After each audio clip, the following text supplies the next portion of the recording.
পরিবর্তন আসতে শুরু করেছে বাংলাদেশ জাতীয় ফুটবল দলে। এ বছরের মার্চে হামজা চৌধুরী লাল সবুজ জার্সি গায়ে চাপানোর পর থেকেই গল্পটা হচ্ছে অন্যরকম, যার ফল ফিফা র্যাঙ্কিংয়ে উন্নতি। শেষ ৮ মাসে দুবার ফিফার র্যাঙ্কিংয়ে উন্নতি করেছে বাংলাদেশ। শুক্রবার প্রকাশিত ফিফার শেষ হালনাগাদে এক ধাপ এগিয়ে ১৮৩ নম্বরে অবস্থান করছে জামাল হামজারা। অক্টোবর ফিফা উইন্ডোতে লাল সবুজদের প্রতিনিধিরা খেলেছে ২টি ম্যাচ। এশিয়ান কাপের মূল পর্বে যাওয়ার লড়াইয়ে ঘরের মাঠে হংকংয়ের বিপক্ষে ৪-৩ গোলে হারে বাংলাদেশ। র্যাঙ্কিংয়ে বেশ উপরে থাকা হংকংকে সেই ম্যাচে জিততে বেশ কষ্টই করতে হয়েছে। এরপর ফিফতি লেগে হামজারা আতিথ্য নেয় হংকংয়ের। দেশটির রাজধানীর কাইতাক স্পোর্টস পার্কে ৫০,০০০ দর্শকদের চাপ সামলে ড্র করে ১ পয়েন্ট নিয়ে ফেরে বাংলাদেশ।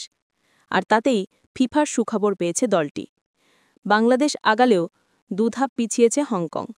রেটিং পয়েন্ট বাড়লেও ১৪৬ থেকে ১৪৮ নম্বরে নেমে গেছে দলটি। এদিকে শীর্ষস্থান ধরে রেখেছে স্পেন। অন্যদিকে শেষবার ২ ধাপ পিছিয়ে পড়া আর্জেন্টিনাও করেছে উন্নতি। শেষ ২ ম্যাচে জয়ের পর ফিফার র্যাঙ্কিংয়ে ধুয়ে চলে এসেছে মেসিদের দল। ১ ধাপ অবনতির পর ৩ নম্বরে চলে গেছে ফ্রান্স। ব্রাজিলও পিছিয়েছে র্যাঙ্কিংয়ে। ৬ থেকে দলটি নেমে গেছে ৭ নম্বরে। ইংল্যান্ড ও পর্তুগালের অবস্থান আগের মতোই আছে, যথাক্রমে ৪ ও ৫ নম্বরে আছে এই দুই দল।